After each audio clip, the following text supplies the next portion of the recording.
आदाब नाज़रीन, खबरनामे में आपका इस्तकबाल है। मैं हूं साइमा खान। सबसे पहले नजर हेडलाइंस पर। शंघाई ताउन तंजीम के वुज़राए खारजा का इजलास आज चीन के शहर तियानजिन में होगा। वज़ीर खारजा डॉक्टर एस जयशंकर भारत की करेंगे नुमाइंदगी। बाहमी ताउन, बैनुल अक़वामी और इलाकाई मसाइल पर होगा तबादला ख्याल। टोरंटो में रथ यात्रा पर हुए हमले की भारत ने की मजम्मत। कहा कि त्यौहार के उसूलों के खिलाफ है शरपसंदों का अमल। कैनेडियन हुकूमत से कसूरवारों के खिलाफ कार्रवाई का किया मुतालबा।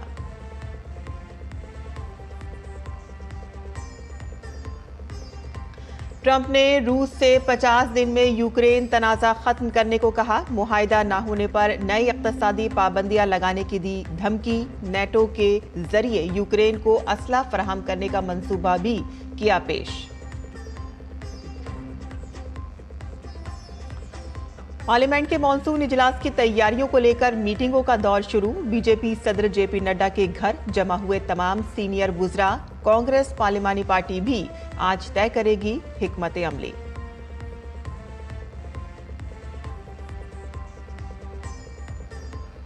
ग्रुप कैप्टन शुभांशु शुक्ला अपने 3 साथियों के साथ आज खला से जमीन पर आएंगे वापस। दोपहर 3 बजे कैलिफोर्निया के साहिल पर ड्रैगन खलाई जहाज का होगा स्प्लैश डाउन।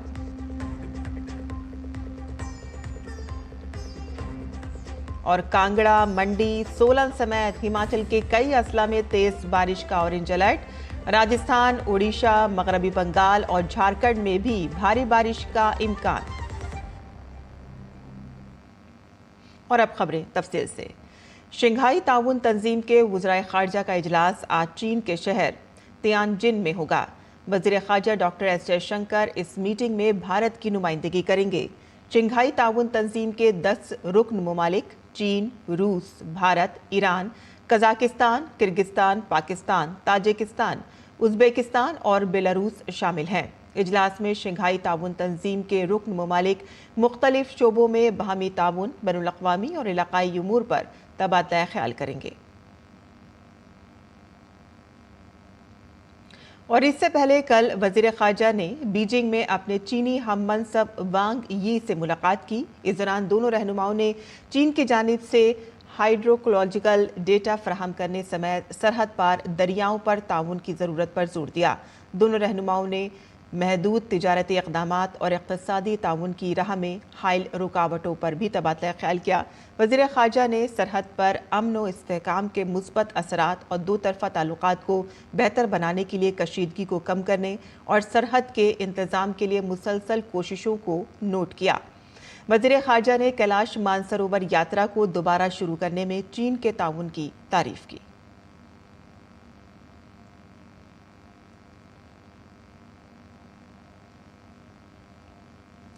और वजारत खारजा के तर्जुमान रणधीर जायसवाल ने कहा कि टोरंटो में रथ यात्रा में रुकावट के वाक़े को हुकूमत हिंद ने कनाडा के साथ सख्ती से उठाया है। ये वाक़या जानबूझकर कुछ शरपसंद अनासर की तरफ से पेश किया गया। रणधीर जायसवाल ने कहा कि इस तरह की काबिल मजम्मत हरकतें अफसोसनाक हैं और रथ यात्रा जैसे मजहबी प्रोग्रामों की रूह के खिलाफ हैं, जिसका मकसद इत्तेहाद, हम आहंगी और समाजी हम आहंगी को फ़रोग़ देना है। भारत ने कैनेडियन हुक्काम से कहा है कि वो इस वाक़े के जिम्मेदारों की निशानदेही करें और उनके खिलाफ मुनासिब कार्रवाई करें। तर्जुमान ने ये उम्मीद भी जाहिर की है कि कनाडा की हुकूमत वहाँ मुकीम भारतीय कम्युनिटी के मजहबी हुकूक़ के तहफ़्फ़ुज़ के लिए ज़रूरी इक़दामात करेगी। हाल ही में कनाडा के शहर टोरंटो में भारतीय कम्युनिटी की रथ यात्रा के दौरान नामालूम अफराद ने अक़ीदतमंदों पर अंडे फेंके थे और जिसके बाद नस्ल परस्ती और जेनोफोबिया के संगीन इल्ज़ामात लगाए गए थे। ये वाक़या स्कॉन टोरंटो के ज़ेर एहतमाम 53वें सालाना रथ यात्रा के दौरान पेश आया, जिसमें हज़ारों लोग भगवान जगन्नाथ, बलदेव और सुभद्रा देवी के एजाज़ में सड़कों पर भजन और कीर्तन कर रहे थे। पार्लियामेंट के मॉनसून इजलास के सिलसिले में दिल्ली में मीटिंगों का दौर शुरू हो गया है। बीजेपी सदर जेपी नड्डा की रिहाइशगाह पर कल रात एक अहम मीटिंग हुई, जिसमें कई सीनियर वुज़रा ने शिरकत की। वज़ारत दाखिला अमित शाह, पीयूष गोयल, धर्मेंद्र प्रधान, अश्वनी वैष्णव, किरण रिजिजू, भूपेंद्र यादव, जी किशन रेड्डी और मनोहर लाल खट्टर ने मीटिंग में शिरकत की।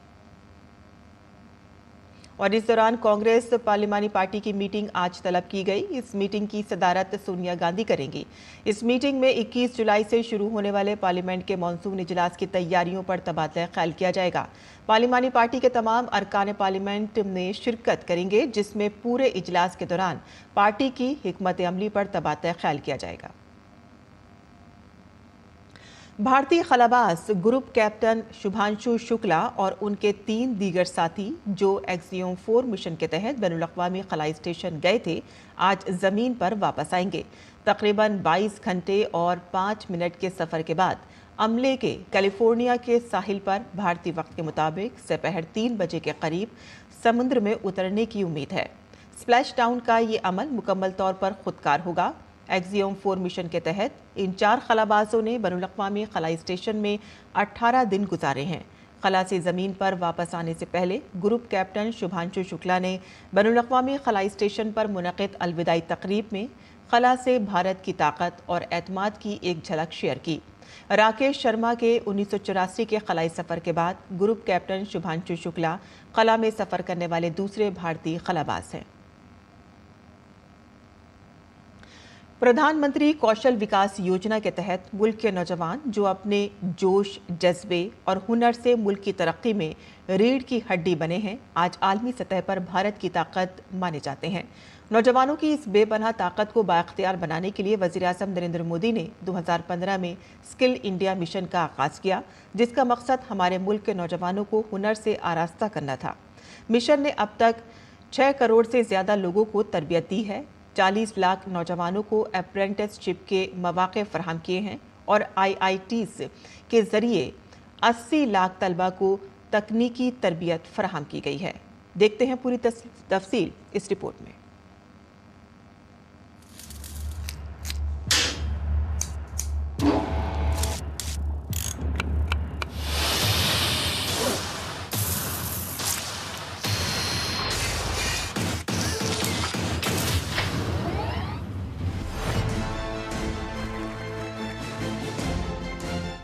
जो नौजवान अपनी महारत से हवा का रुख बदलने की सलाहियत रखते हैं, वो मुल्क की तरक्की में रीढ़ की हड्डी की हैसियत रखते हैं।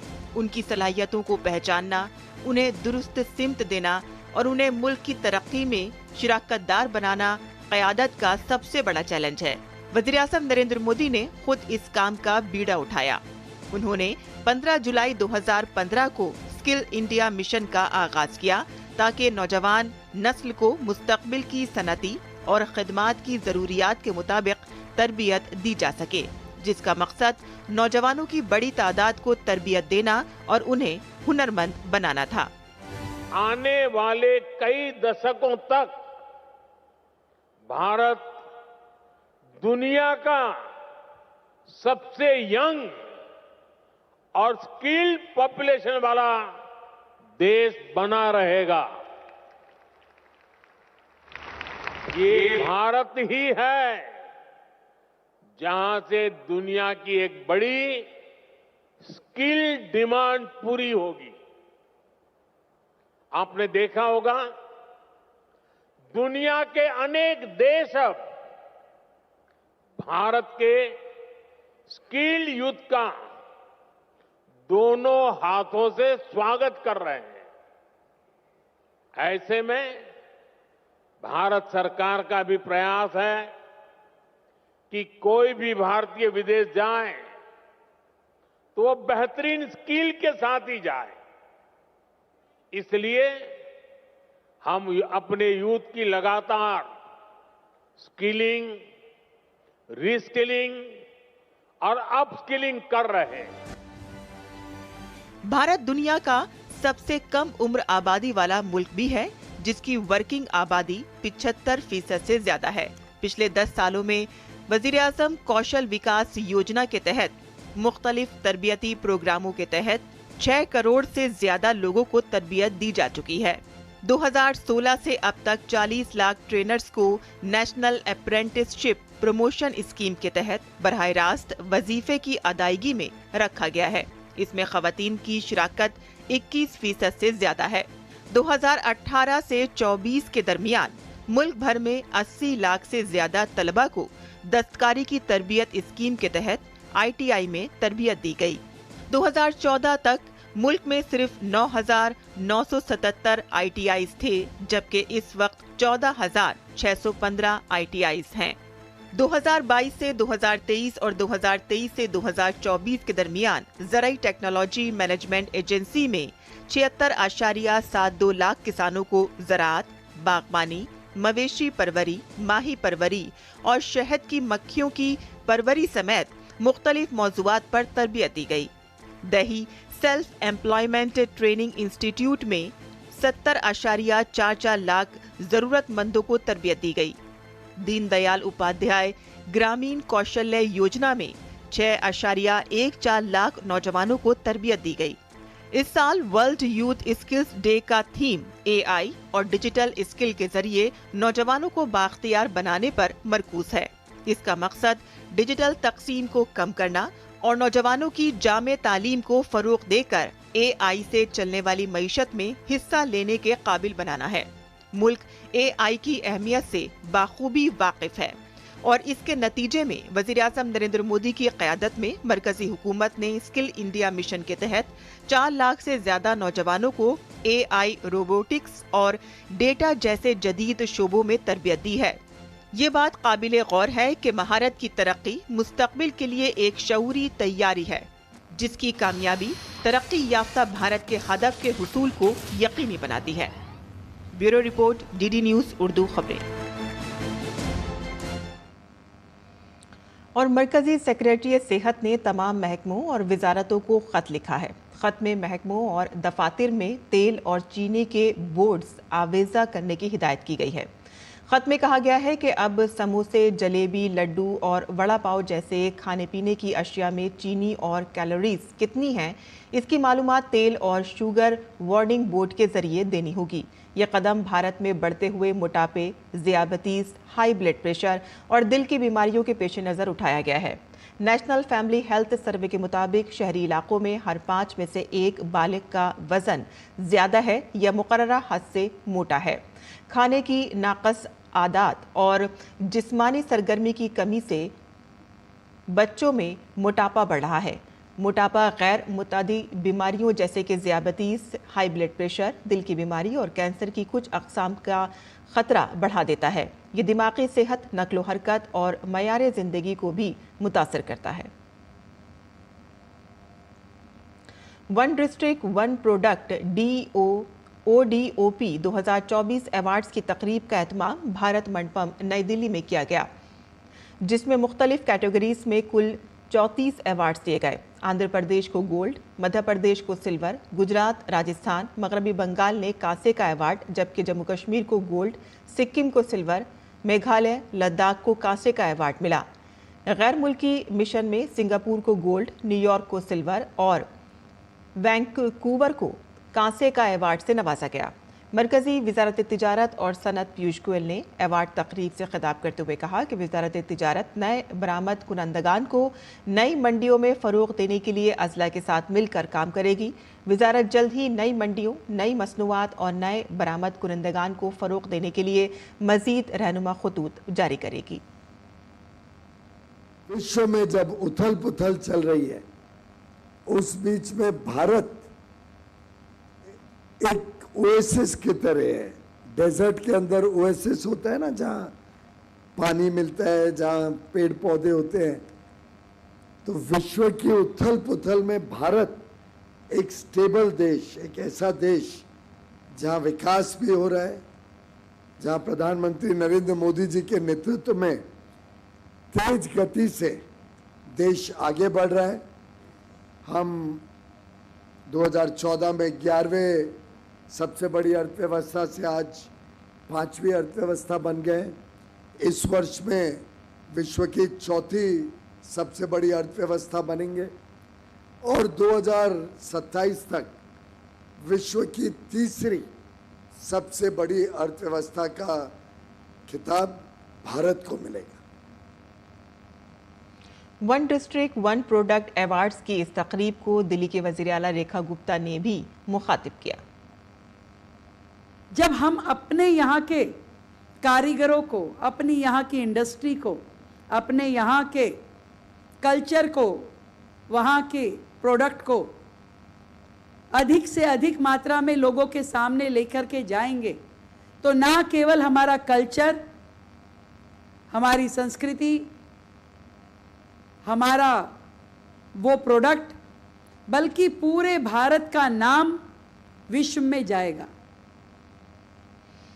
महकमे मौसमियात ने हिमाचल प्रदेश के कुछ अजला ऊना, कांगड़ा, मंडी, सोलन, शिमला और सिरमौर के लिए ऑरेंज अलर्ट जारी किया है और इसके साथ साथ ये वार्निंग भी दी गई है कि मानसून रियासत भर में 20 जुलाई तक सरगर्म रहेगा।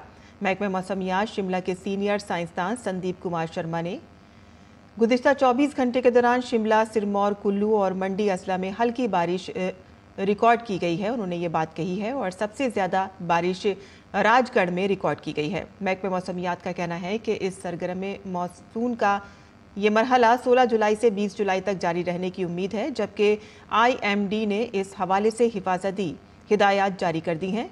अलर्ट जोन में रहने वाले रिहायशियों, ज़िलाई ओहदेदारों से कहा गया है कि वो अलर्ट रहें और आइंदा बारिश के पेश नज़र ज़रूरी एहतियाती तदाबीर इख्तियार करें।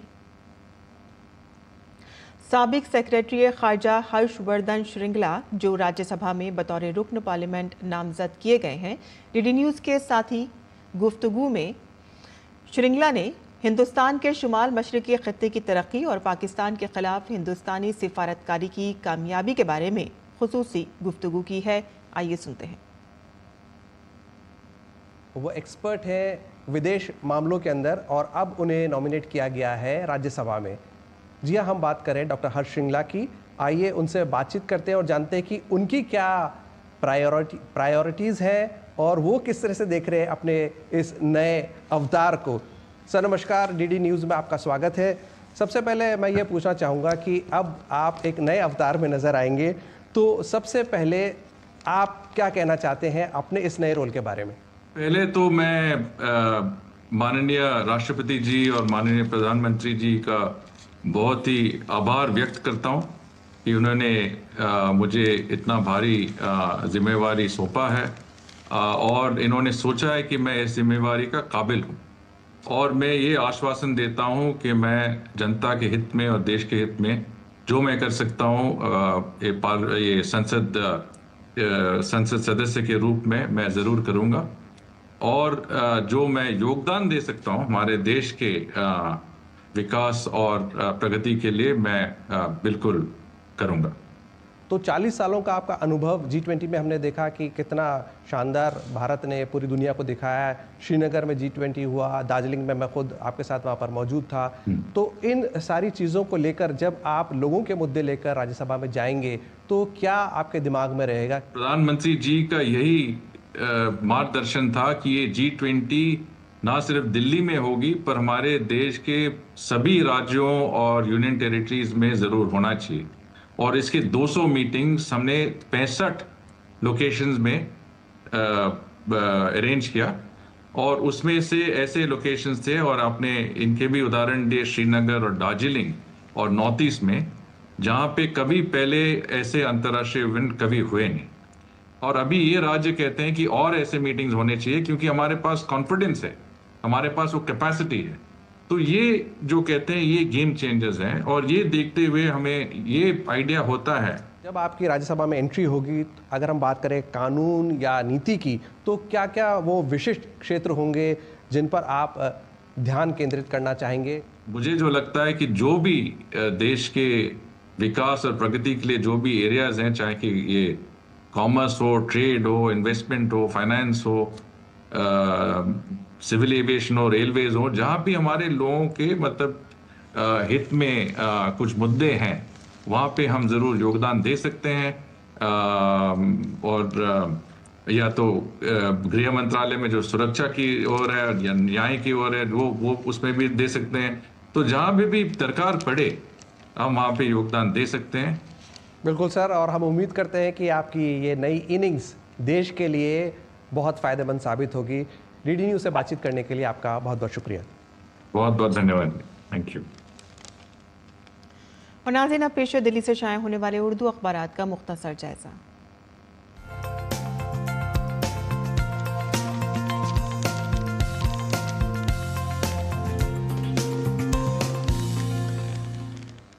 तो दिल्ली से शाया होने वाले उर्दू के अखबारात पर नज़र डालते हैं। रोज़नामा राष्ट्रीय सहारा की सुर्खी हमने यहाँ पर ली है, जहाँ बांग्लादेश की उबूरी हुकूमत के सरबराह प्रोफेसर मोहम्मद यूनुस ने 1000 किलोग्राम हरी भंगा किस्म के आम हिंदुस्तान भेजे हैं। ये वज़ीर आज़म मोदी हिंदुस्तानी सिफारतकारों और दीगर हुक्काम को तोहफे में दिए जाएंगे। हिंदुस्तान के साथ ताल्लुकात को बेहतर बनाने की कोशिश में बांग्लादेश के इस कदम को मैंगो डिप्लोमेसी का नाम दिया गया है। आगे रोज़नामा इनकलाब के आलमी सफ़े से यहाँ पर हमने ख़बरें ली हैं। आपको बता दें कि इजरायली फ़ौज की जानिब से गज़ा पर जुल्म और बर्बरियत का सिलसिला लगातार जारी है। यहाँ पर पनाह गुज़ीन कैंप में पानी लेने के लिए कतार में खड़े हुए बच्चों पर इजराइल ने मिसाइल से हमला किया है, जिसमें 10 बच्चे मौके पर ही मर गए और 18 अफराद ज़ख्मी हुए हैं। और दूसरा हमला मसरूफ़ मार्केट पानी की तकसीम के मरकज़ को टारगेट बनाकर किया गया। वहीं ट्रंप ने यह कहा है कि गज़ा के साथ जो जंग बंदी का मुआहदा है वो जल्द तय पा सकता है। इसी के साथ ही इजराइल के जो साबिक वज़ीर आज़म हैं, उन्होंने ये कहा है कि जो फ़िलिस्तीनियों पर जो हमले हो रहे हैं वो हुकूमती सरपरस्ती में जंगी जराइम हैं, ये उन्होंने एक बात कही है। वहीं उसके साथ ही फ़िलिस्तीनी सदर ने कहा है कि अगर कैदियों की रिहाई इंसानी इमदाद की बिला रुकावट फराहमी को ज़रूरी करार दिया जाए तो जंग बंदी मुमकिन है। आगे बढ़ते हैं। दिल्ली वालों के लिए कुछ हमने ख़बरें यहाँ से ली हैं, जहाँ आपको बता दें कि दिल्ली की वज़ीर आला रेखा गुप्ता ने कहा है कि गाड़ी की उम्र के बजाय अब उसकी फ़िटनेस सड़कों से हटाने की बुनियाद होनी चाहिए। हाल ही में उन्होंने ये फ़ैसला किया था कि पेट्रोल और डीज़ल उन गाड़ियों को नहीं दिया जाएगा जो 15 साल पुरानी हो चुकी हैं, लेकिन अब ये तय किया गया है कि गाड़ियों की फ़िटनेस देखी जाएगी।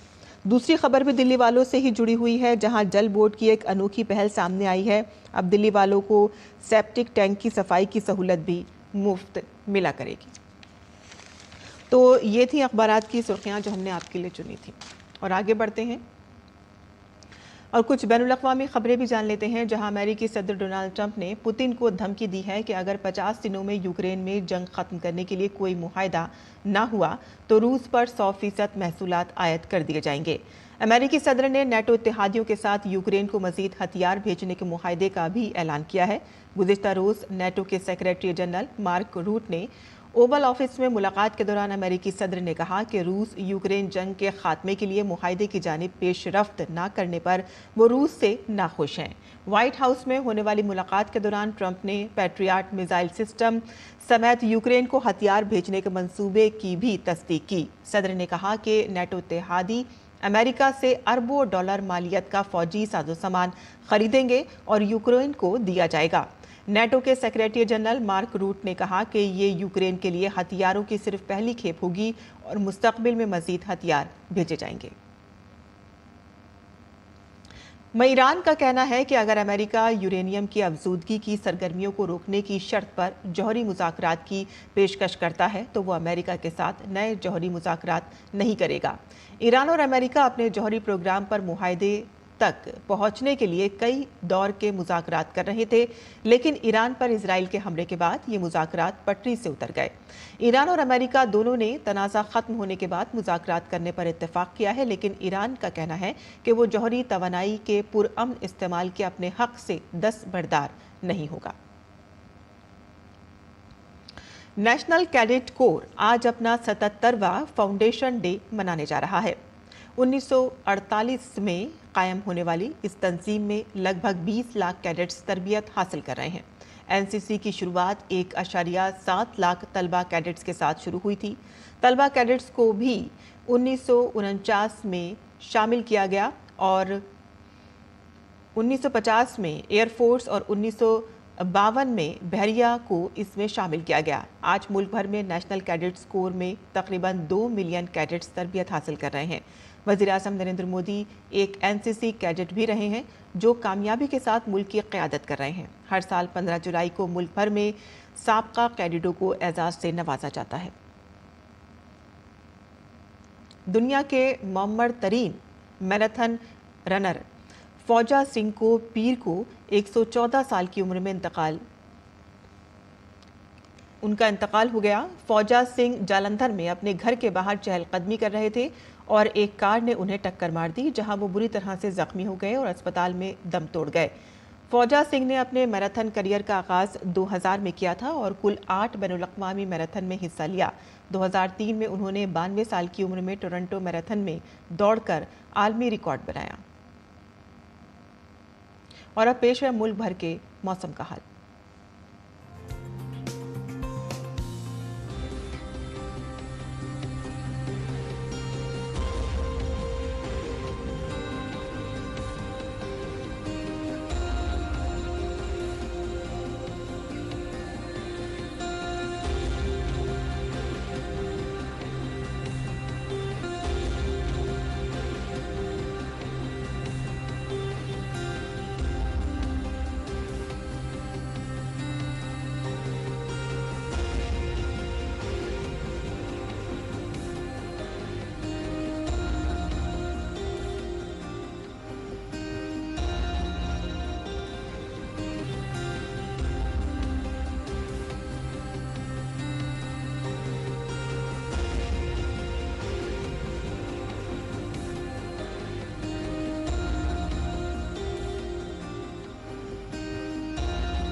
और इसी के साथ ही हमारा बुलेटिन यहीं खत्म होता है। हमारी पूरी टीम को इजाजत दें।